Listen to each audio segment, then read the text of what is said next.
Welcome to Business Authority Radio, bringing you insights from today's thought leaders, professionals, and influencers. With your hosts, Neil Howe and Craig Williams. Hello and welcome to the show. This is your host, Neil Howe, and today's guest is Michael Cook. Michael is the owner of Odyssey Escape Games in Alpharetta, Georgia. Michael is an escape game authority and has been part of launching more than a dozen escape game locations in 7 states. He is a retail expert with more than 30 years of experience working with customer-facing organizations. Welcome to the show, Michael. Oh, thank you, Neil. Very honored to be part of it. Well, let's get right into it. Many people have seen what escape games are, maybe on television, but some people might not be too familiar with what escape games are. Can you give me a brief description of what exactly an escape game is? Yeah, sure. Basically, it's a live action game, kind of replacing your video games at home. Basically, you and your coworkers or friends and family are locked in a room, sort of, not actually locked in, and need to solve a series of puzzles, complete challenges, and decipher clues in an effort to escape the game. If you hit a certain number of objectives, you will escape and can wave victory flag. So it's definitely very interactive and gets the mind working. What else can you describe to somebody who has never actually been inside one of the rooms? What does it feel like?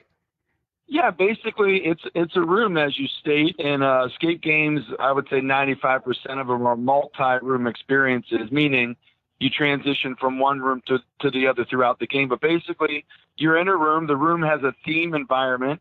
Here at Odyssey Escape Game, we have the Titanic, where you're basically on the sinking ship and have an hour to escape. We have Prison Break, basically. You have to escape tonight because in the morning you're going to walk the mile. And then we have Jack the Ripper, which gives you 60 minutes to kind of solve who was Jack the Ripper and prevent him from escaping. So basically you're going to walk into a themed experience, mood lighting, soundtrack, decor, all of which is very stimulating to the mind. Now, I've been there with my kids and, we went and had our first experience and we got hooked and have come back a couple of days later for the next experience. I want to hear the stories behind them. One of the things that really, got me excited about this whole thing is the way that you tell the story to introduce people to the game. So I haven't had the opportunity to take part in the Titanic one, but I'd like you to go through your introduction to each of these themes that you have and tell the story. Could you start with the prison room? Absolutely. Let me set that up if I could. I went into this endeavor of Odyssey Escape Game after working with another escape game company for 2 years. What I wanted to change was a more immersive aspect to the game, not just go in there, open up a bunch of boxes and doors that are locked, but actually be part of an experience, be part of the story. So I'm a published poet in my lifetime. I've been writing poems and reciting poetry for more than 25 years. So I really brought that into the experience. So if you'd like, I can start with the Titanic, since you haven't played that one. Would that be okay, Neil? Okay, great. Go ahead. Okay, so basically, it's April 14th, 1912. It's 11:39 p.m. You and your friends are part of the crew of the Titanic. You're on the captain's bridge. At 11:40, history's going to happen. The Titanic's going to strike the iceberg. The ship is going to sink. In real time, it took 2 hours and 40 minutes for the ship to go down, but we've compressed that into 60 minutes for you and your crew. So basically, along the way, you have 5 main objectives. 1, you have to seal the watertight doors to stop the flow of water coming into the ship. 2, you have to salvage the captain's personal effects because poor E.J. Smith is going down with the ship. His fate is tied to the Titanic. 3, you have to send out the distress signal to the nearby ships in order to get help on the way. 4, you have to find your life jackets, put them on. And 5, you have to release the lifeboat from the davit, as that's the small crane holding the lifeboat in place. If you can achieve those 5 objectives, you will successfully get off the Titanic. Awesome. From there, we have our Prison Break game, which I think all of us have seen a movie or watched a television show that had something to do with being locked up and trying to escape your cell. So basically, in Prison Break, collectively, you and your group are one inmate. You're John J. Atkinson. In 1985, you were put on death row for a murder you did not commit. It's now 2005. You're being executed in the morning, meaning you're going to have to walk the mile. So tonight's the night you have to escape. So first off, you have to escape your cell. That's objective number one, and get into the guard station. Once in the guard station, you have to start searching for evidence that proves you're an innocent man. Lastly, you have to deactivate the security system within the penitentiary that monitors the facility. However, there are some sub-objectives. In order to be successful in the game, you have to find out who framed you and why. And in addition, who is the real killer of the man you were convicted of murdering. That's Prison Break. If you can do all of that in 60 minutes before the guard comes back, you'll successfully escape Oldstown Penitentiary. Now let's move on to, I would say, my favorite. It's my newest escape game. It's Jack the Ripper. I have a great deal of feel for the past, and I'm a history buff, so to speak. That's why I created the Titanic. So Jack the Ripper fell right in this suit. It's if you don't know about Jack the Ripper, he was the original serial killer, basically. In 1888, he was convicted of killing 5 women, streetwalkers, ladies of the night, and he did all of that between August and October of 1888, and then mysteriously disappeared off the face of the earth. So basically, you are Scotland Yard's finest detectives. You're arriving at the scene of the crime at 13 Miller's Court, which was Mary Kelly's boarding room. From there, you have to get back to Scotland Yard, get your detective journals, which contains your case objectives, flashlights and magnifying glasses, and then return to the scene of the crime to collect clues and evidence. Once you collect those clues and evidence, you head on back to Scotland Yard and start piecing together the story of who was Jack the Ripper. You've got to call witnesses on an old-time telephone and then map locations where the witnesses say that they saw him last. If you can do all that in 60 minutes, you do get to change history. Unlike the Titanic, you get to change history and determine who was Jack the Ripper. Yeah, they're all such exciting stories, and that's what I love about, just going into the room, the build up of that excitement to get things going is palpable, and you can see the energy, and you've kind of got that big brother eye in the sky where you can see what's going on inside the rooms all the time. Now tell me about some of the psychological aspect of this. What does it do when you put a group of people in a room to try and solve, and they're pretty in-depth problems. They take a lot of solving in order to escape. What happens to people? What do you see most?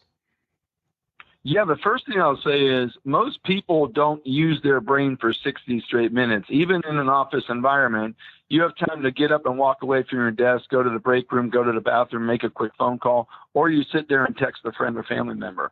So you're really required to use your brain for 60 straight minutes, and that puts a lot of people in a very uncomfortable position. The other psychological aspect is there is a timer on the wall counting down.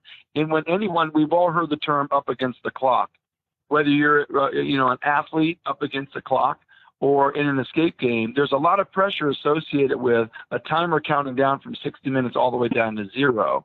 Additionally, you're given 4 clues or hints that you're allowed to get or receive when you come to a position where you just can't progress any further in the room. We have game masters that monitor the game and are able to pass along a hint to get you over the next objective or hurdle. So basically, you're seeing the timer count down from 60 to 0. You're seeing your clues go from 4 down to none. And you're getting frustrated because you just can't figure out the next part of the game. So, and then you're put in an environment with multiple personalities. I would say, 8 A-type personalities in a room are going to have a very hard time getting out because they're typically not going to listen to each other. They're going to have all the answers themselves. So it really takes a unique team or group of individuals that can work together and collaborate towards an objective or multiple objectives. So under all of those conditions, you've got a soundtrack that's very dramatic. The lighting is very ambient, and there's a lot of pressure associated with it. So it brings out both the very best and the worst in people. I would say, and I use this all the time when I talk to folks, it's the ideal first date or the ideal job interview, because you get to determine if the person that you're newly acquainted with, whether professionally or personally, is up for the task of being, calm under pressure, patient, smart, a good communicator, all of those things. So, yeah, it's an ideal job interview, final step, or a first date, because it does bring out the best and worst in people. Yeah, it's certainly a lot of fun, but it can be extremely stressful as well. So, who would you say that your typical escape game participant or customer is then? Yeah, so I'll break this down into two parts. First of all, the typical escape game participant is really everyone, anyone and everyone ages 5 to 85. It's a multi-generational experience that every member of the family or society can enjoy. But the two biggest misconceptions as far as who is an actual escape game customer, a lot of people think, well, that's not for me. That's just for people who sit around and play video games or online games, such as they're known as gamers. In fact, more corporate guests and non-gamers play escape games than gamers do. Additionally, a lot of people think it's just for younger people. Well, that's not true. I would say 18 to 32 years old is probably the minority when it comes to the age brackets. More teens and middle to upper age groups play than the young adults 18 to 32. So this is really something for every single person in the family, from grandma, grandpa, to their children, to their grandchildren. You can all come together and have a really good time. Yeah, that is kind of interesting. I would have thought that 18 to 32 market would have been your ideal market. But, my kids that went in there were 8 and 9, and they just loved it. And they got to talk to mom and dad in a way they don't do around the house. That's certainly true. So explain to me, let's talk about the corporate. What benefits would a corporate group have of having some of their, C-levels even all together in an escape room? Yeah, so first of all, you're working together in a way that you don't do at work. At work, we typically communicate through email. And what I mean by that is, even if you're in the next cubicle to your coworker, instead of getting up and having a conversation, a brief conversation face to face, you're more likely to email that person or maybe even text them. The only time groups are really brought together when there's a team within the corporate environment is for a meeting around a conference table. So very rarely do coworkers work together in this way. Additionally, it's refreshing. It's not the typical team building event, such as going bowling or Top Golf or having a picnic outing where you're going to play some volleyball, tug of war. Those are all tried and true team building experiences to get the group outside, not only for a team building event, but also a little bit of recreation outside of the office. This is completely different than all of those that have been tried and true for, decades. It's new, it's unique, it's in a very comfortable environment. So you can be in your work clothes because you're not going to do a lot of physical exertion, a little bit, but not a lot. It's mostly mental stimulation and mental stress that comes along with these games. So you're doing it in a very comfortable environment, which enables you right after the event, go right back to your office and continue your workday. Now, tell me about some of the feedback that you see from corporate events. Like I said, you have a camera and you're able to view these people in the room and give them the help when they need it. But what kind of feedback do you get from the people who come out of the escape rooms? So Odyssey Escape Game was the first that I'm aware of, and this was one of the things I targeted when I started my own company, where I built a conference facility where an employer can sit and watch their employees play the game. So before I get to the feedback, let me tell you the benefit of that. We all know that our children or our employees are going to act differently when we're in the room versus when we're not in the room. So employers can sit and watch how their employees act when they're not in the room. Even though people know there's a camera on them, it's quite amazing. They know there's a camera on them, but they revert back to who they are as a person or an employee, meaning they're going to act the same way they would act if you were not in the room or not watching them on the camera. They would act the same. So that's the benefit. You get to see how your folks really act or interact together. So the feedback that I hear most is, I can't believe Diana was such a thought leader. I can't believe Charles was as smart as he was in that particular environment. So they're basically seeing things that they don't see when they're in the room. And that's the greatest benefit, because don't we all wish we could monitor what our employees are doing all day long? Are they part of the group, part of the team, part of the solution, or are they hanging back and letting others do all the work? That's the biggest thing that I hear. It's a real, wow, I can't believe what I'm watching right now when I watch employers sit and watch their employees go through on the big screen. Yeah, it's a very valuable lesson to be able to look and to see. You find out some things about people that you might normally either not know or not find out for, maybe after 3 to 6 months of employment do you make these determinations. So having something like this, especially like you said, for a job interview, find out who the power players are, or, what strengths people have.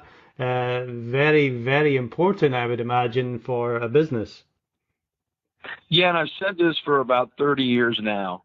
People are not defined, or your personality or character is not defined by the challenge you face. Your character is exaggerated when you're put in a position of hard work or stress. So a difficult situation exaggerates your personality and character. It does not define it. That's what people see when they observe their employees or their family members do an escape game. Now let's talk about the family aspect for a minute. Oftentimes families so connected to their social media devices, their phones, their computers, that they don't really interact with one another. What happens when you put a family all together in an escape room? Well, it's like Thanksgiving dinner. Some groups are going to separate, divide, and conquer. So, Sister Susie might go along with Brother Billy over onto one side of the experience, while Mom and Dad try to go over here. But we encourage that they all work together. And I'll give you a couple of things that have happened recently that stuck with me. One, over the Christmas holiday, this past Christmas, I ask everybody when they come in, like especially families, what's the occasion? Because I know if a corporate group walks in, I know what the occasion is. But when a family walks in, I say, hey, so what led you to do an escape room today? And one father, it was 3 children, a mom and dad. They said, this Christmas we decided not to buy the kids any gifts. The gift that we gave them was time with each other.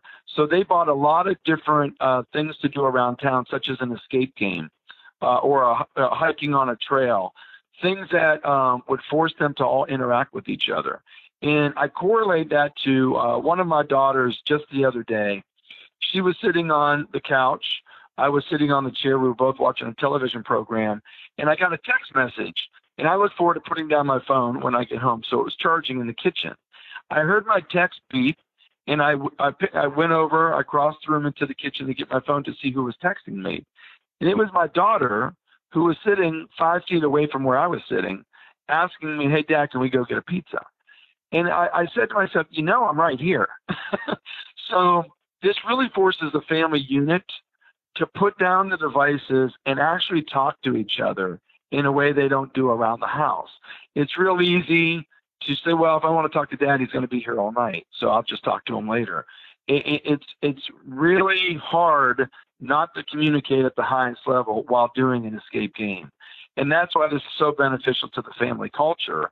It gets you to put down your devices and actually communicate to each other using words, not text messages, looking at each other face to face and eye to eye. Yeah, it's very hard. Like you said, I've done the same thing with my family. The Christmas presents that they've gotten in years past, they don't remember what they got the next year. They can't find what they got, but they'll never forget these experiences that they've had. And that's, what I've moved to with my family as well, is creating those experiences, because that valuable time that they spend with the parents, you can't put a price on that. You can't buy that. So that's extremely important for a family. Now, when I was in last, there was a sports team in there. I believe it was a soccer team. I imagine there's a lot of competition within the team. What do you see in that aspect, and do you get a lot of sports teams in there? Yeah, so the coaches basically tell me who have played, because we've had minor league baseball teams come through, traveling baseball teams that are in town for tournaments, soccer teams, volleyball teams, you name it. We've had them all from high school to semi-pro. And the coaches or the organizer of the event basically tell me that they see the same things from their players in an escape game as they do on the field. Now, players act a little bit differently off the field. You can have somebody who's an introvert on the or off the field be an extrovert on the field. Competition does take over. So yeah, whether it's checkers, chess, escape games, or a soccer match, there's a high level of competition. And what this does is fine tune the competitive instincts of the players, meaning it's not physical exertion. It's not who's fastest. It's who's the smartest. And that really causes the players to slow down a little bit and think, not just respond with physicality. And just the same as you have different positions that need different skills within a sports team, you need different thinking in order to work together to, really find all the different clues in order to escape. Yeah, macro thinker thinks much better because they can sit back and see the big picture. Okay, so engineers, I would say, have the most difficulty coming through our games because they will overanalyze the smallest things.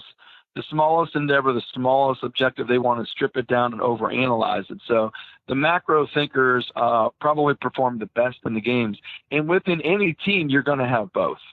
So there always is a natural leader that kind of steps up during the game and kind of makes sure everybody's working on something different. Or let's do this because that's your strength, whether it be, calculations in the mind. This is your strength over here. Could be picking a lock. Right.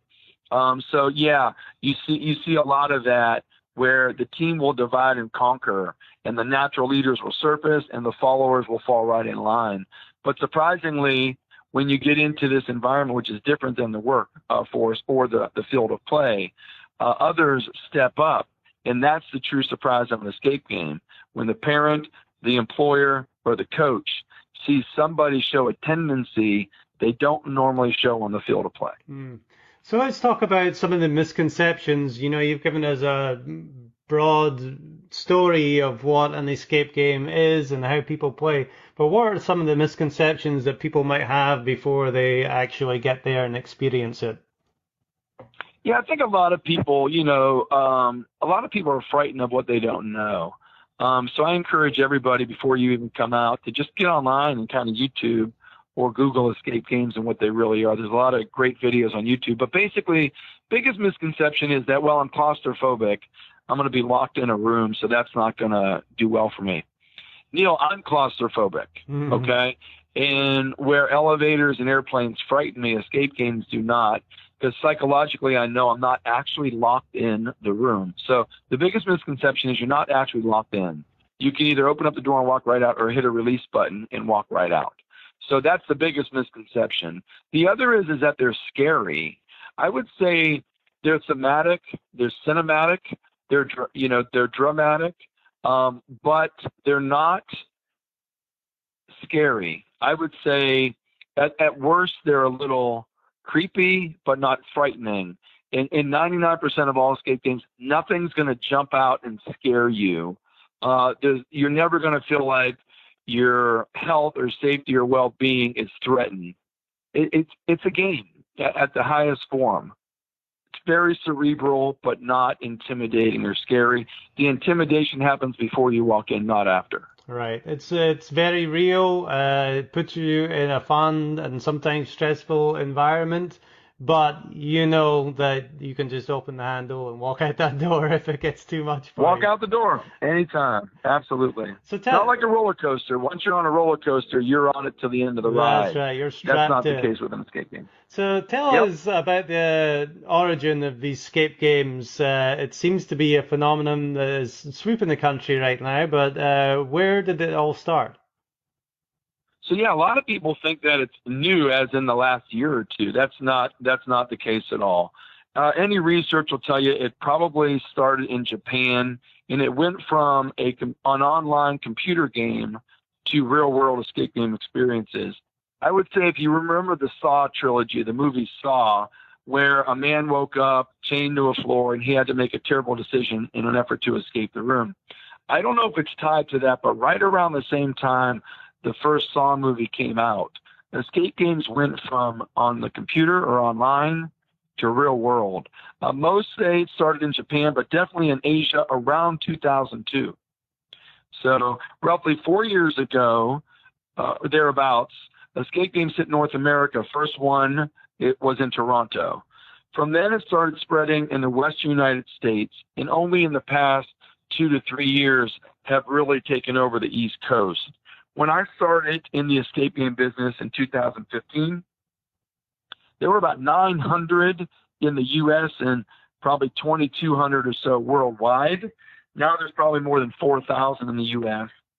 with probably 6,000 or 7,000 worldwide. So it's caught on very quickly in the U.S., but in Europe and Asia, it's been a steady growth, rapid growth and evolution for really the last 15 years. And when you started, you said you've worked with a bunch of different companies, setting up these rooms and, offering your advice all along. What have you learned by working with these other companies that you have brought to Odyssey Escape Games, your own company now? Yeah, so I worked with one other company and took them or helped them achieve 0 to 13 locations in 7 states. And then I left to do it on my own. But along the way, I've made friends with probably 100 or more owners around the country, some from mom and pop, other to corporations. The industry is quickly evolving. So what I really learned the most was what I kind of already brought to the equation was that this is a customer-facing business. It's all about service. But on top of that, it's about creating an experience where in my life, I've sold both products and experiences. We are selling an experience here. We are selling a memory. So my goal as an owner in this industry is to make the experience as memorable as possible. I don't want to be remembered. I want to be memorable. You're remembered for something that happened that was bad. You're memorable because everything that happened was good. So I really, from the time a customer walks through the door, I want the experience to start in the lobby, and I want the experience to end in the lobby. And along the way, everything about your experience will be memorable. So I think a lot of escape game owners, unfortunately, try to rush you into the game, and as soon as the game's over, try to rush you right outside the door. I want to keep you in the moment. I want to talk to you about the game before the game. I want to talk to you about the game after the game. And I find that's what people want to do. They want to talk about the experience they just had. Well, it was certainly memorable, and you definitely did that with us when we were there, and we had a great experience. Now, where would you say this is all leading to? What do you think is the future of escape games? So if you talk to escape game owners that are maybe they own one escape game and maybe they have a profession outside of the escape game industry, this is my profession. I quit, a high 6-figure job to come and do this on my own. I work twice as many hours as I ever did before and get paid a lot less. So I'm in the business as a career, and I can say this. I think the direction escape games are going is this. More companies will get involved in launching multiple escape games around the country, and the mom and pops that own escape games will phase out. And here's why. Escape games have evolved to the point where you can't build an escape game experience with $5,000 or $6,000. You need $30,000, $40,000, $50,000 for one experience if you're going to compete with some of the best escape game companies out there. So customers are looking for more and more immersion, better props, better puzzles, better games, better employees, better facilities, better accommodations. Mom and pops aren't able to provide that, unfortunately, because of the cost. So this industry is going to explode. Sky's the limit. The day more and more corporations start building more and more around the country, I'm not suggesting there's ever going to be a McDonald's version of escape games, meaning one company has 5,000 escape game, locations around the world. But I will say many companies will enter into a commitment to build 12, 13, 30, or 40 around the country. And a lot of the mom and pops that can't compete will have to unfortunately go away. I love the concept of mom and pop. I love that. But the customers are becoming more and more demanding about the products that we put forward. And anybody building an escape game today, you better be ready to evolve that and improve on it a year from now, 2 years from now, and 3 years from now. So I know that you have another one in the works, but tell me, what kind of person does it take to create this? What is your inspiration? I know you said you're a poet, you're a history buff, and you like all that, but what does it take to create a game like this and put it all together? How long does it take? You've talked about the financial already. Yeah. So the Odyssey Escape Game location, Alpharetta, we've already got $250,000 into the business. But it's not just about the money. It's about the commitment of wanting to work hard, enjoying what you do. If you don't love this, if you're in this just for the X's and O's and the dollars of it all, you're not going to survive and thrive in this business, and your customers are going to feel that, okay? It really takes a personal approach to giving your customers everything, and everything would encompass a creative side, a work ethic, an approach that's going to make it, let's make this experience better for the next person than the one before. So if a prop breaks, you've got to get in there and get your hands dirty and fix it real quick, by the way, because the next group's coming through the door in 30 minutes.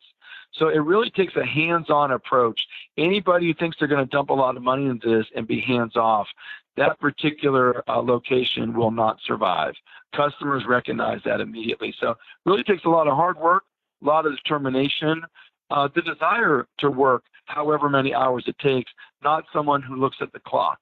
So I would say you've got to have a dozen different things that don't come from the normal business. So I shouldn't say that. Business owners, I think at a level, all of us would agree that it takes a lot of hard work, a lot of good people along the way, and money too. But other huge conglomerates that just want to get in, they'll hire a consulting team to come in and build it out and hope the business runs successfully. That's probably not going to happen. So you need a mom and pop approach with a big company. You've got to create a big company feel, but have a mom and pop approach. And what about the creative side of, what goes into coming up with these ideas of creating a different room? What kind of person? It's almost like you need to be a movie director or producer to be able to put this whole storyline together. Yeah, so really, I would say as a kid, I'll just tell you about me, where it all started. So as a kid, I was very neat, clean, and organized. I liked to build models, and when I did, I wanted to build it so you couldn't tell it was built by me, that maybe it came off the shelf at a store, meaning no imperfections, etc. So you very much a perfectionist. You want it to be done right. You want it to be done well, durable, long-lasting. And so what I try to do, and what I think hopefully a lot of escape games do, is build a museum and then turn it into a game. So again, some of the things I brought, I would build autoramas, and I don't know if you know what an autorama is. It's basically a vignette. We've all walked through a museum, and maybe you walk into the part of the museum where they're showing a prehistoric scene. You know that scene is a very small picture of the bigger picture, right? It's a vignette. And that's what I want to create. When you walk into the Titanic, of course you know you're not on the ship. But for a moment, I want to take you there. The only way you can do that is to be historically accurate, spend the amount of money that you need to have the right props in place. So set design, a creative approach, being a storyteller, all of those things factor in, and that's why it takes a pretty unique person to enter into this industry and do well in it. So you certainly are that unique person that brings all those different kinds of things together. So what is the goal for Odyssey Escape Rooms from here? What's the plans? Where are you going next? Yeah, so I have some 5-year goals that I won't discuss today, but right now we are searching for property in Chicago. I used to live and work in Chicago for a while, very familiar with Chicagoland and all of the areas around it. I've opened up an escape game location there. So that right now we're currently looking at property in Chicago. Also Greenville, South Carolina. Greenville has made a commitment to its future and really revitalized the downtown area with a lot of new infrastructure. And so we're looking at Greenville and also the Panhandle of Florida and North Florida, Tallahassee, Gainesville, et cetera. So what's next for us is we're currently looking for our second location. The minute we find the perfect spot, we've already got the money commitment, the financial commitment to begin groundbreaking right away. So my goal for Odyssey is a minimum of 4 locations, probably no more than 10.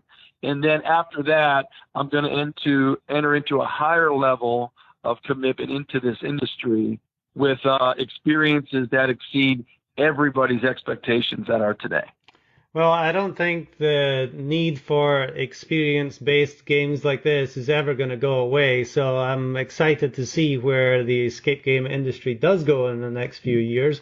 Well, Michael Cook, thank you very much for your time and sharing everything that you have with the escape games. Now, how do people get in contact with you and find out about your location? Yeah, sure. Odyssey Escape Game, and that's game with no S on the end, OdysseyEscapeGame.com. You can scroll to the bottom. There's our number down there, our email address. Just pick up the phone and call us. I like to talk to customers personally, tell them what they're getting into, how we can help them achieve their goals, whether personal or professional. So, yeah, OdysseyEscapeGame.com. Check us out. And, Neil, I want to say it's been an honor to host your family on 2 occasions. That means I did something right the first time. We look forward to you coming back and trying the Titanic, and also honored to be part of your show. I've listened to your podcast before, and you're a great interviewer, and I'm honored to have been on your show today. Well, thank you very much. I appreciate that, Michael. We will definitely be back to try the Titanic. And I encourage everybody else who's listening to this to get out there to Alpharetta, visit OdysseyEscapeGame.com and sign up. You'll have a wonderful experience. It's all about the experiences. So to our audience, please, if you like what you hear, hit that like button and share, and we'll see you next time in the show. You've been listening to Business Authority Radio with Neil Howe and Greg Williams. To learn more about the resources mentioned in today's show, or to listen to past episodes, visit businessauthorityradio.com.